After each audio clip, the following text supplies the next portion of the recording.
Well, I wanted to wait until I got another translation, but I couldn't wait any longer.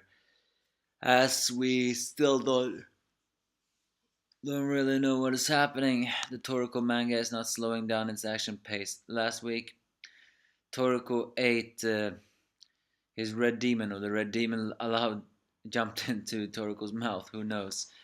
Hi, for those who are watching. It is I, Angry Anime Fan, the despair reviewer, to bring you this action-packed episode. It, according to the translation, is Akashia decides to eat Toriko because to make him cells.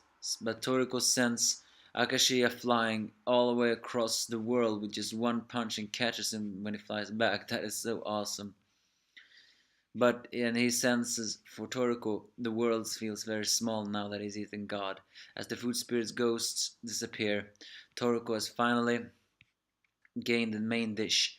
He only has the meat left, and he still points to Akashia and says that show your true face, Neo. Apparently hinting that Akashia don't have full control over Neo after eating it. I thought after eating Neo disappeared, but this seems to hint that no, Neo has not disappeared.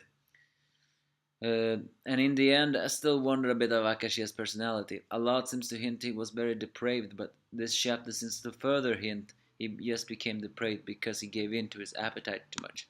Either way, Bambina has apparently been revived because it was fed God, but the three other heavenly kings are a question. Apparently, Heracles got its head chopped off, but it still can regenerate, but it's low in energy. Moon, I don't know, and the Bird King, I'm not really sure.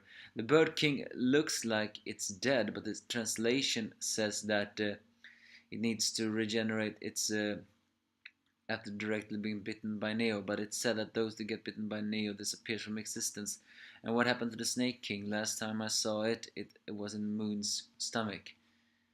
So well, it turns out that the voice Komatsu heard uh, was indeed Komatsu's. No, the Toriko's voice was indeed Komatsu, who actually managed to feed. I think, or was it the food spirits who fed God to Bambina, allowing it to recover? And so finally, after a very long while, the rest of the four heavenly kings, along with Teppei, stands by their sides. God's mouth opens, and Komatsu and his two childhood friends appears, with God successfully cooked. Although it doesn't really look like cooked. It's open his mouth and all. But Akashia is still not worried. And then apparently Midora has appeared, and Starion seems to not have died completely after all, because Midora applied knocking to stop him from dying. And what we saw from Akashia, that's possible. It is possible to cause knocking in order to stop someone from dying. So, and then Akashia once again begins to talk about many different motives, motives of his appetite and other things. He's saying that the only reason we eat is because of appetite.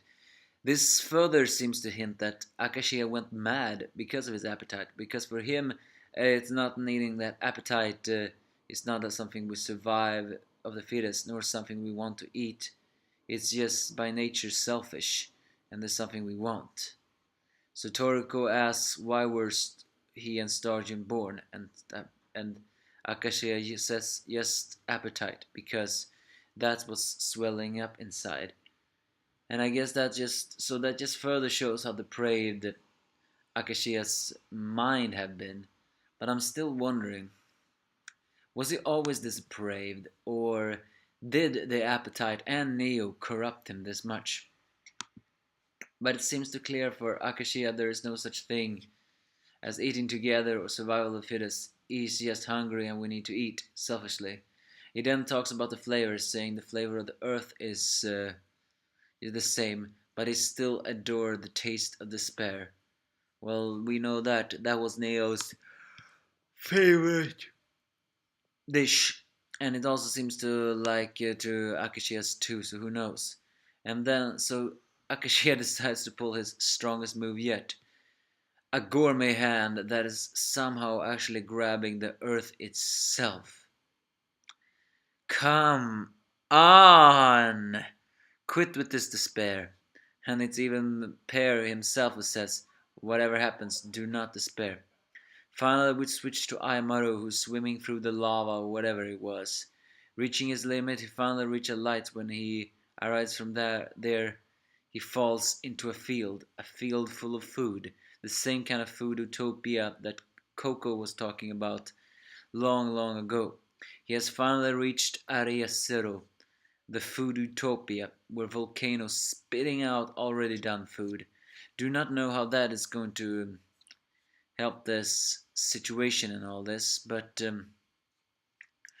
the only eight king still standing by themselves is Bambina.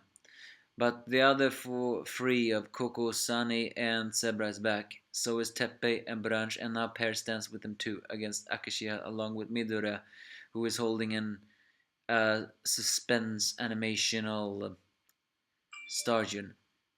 But will they survive against Akashia's mighty gourmet hand, or will they despair?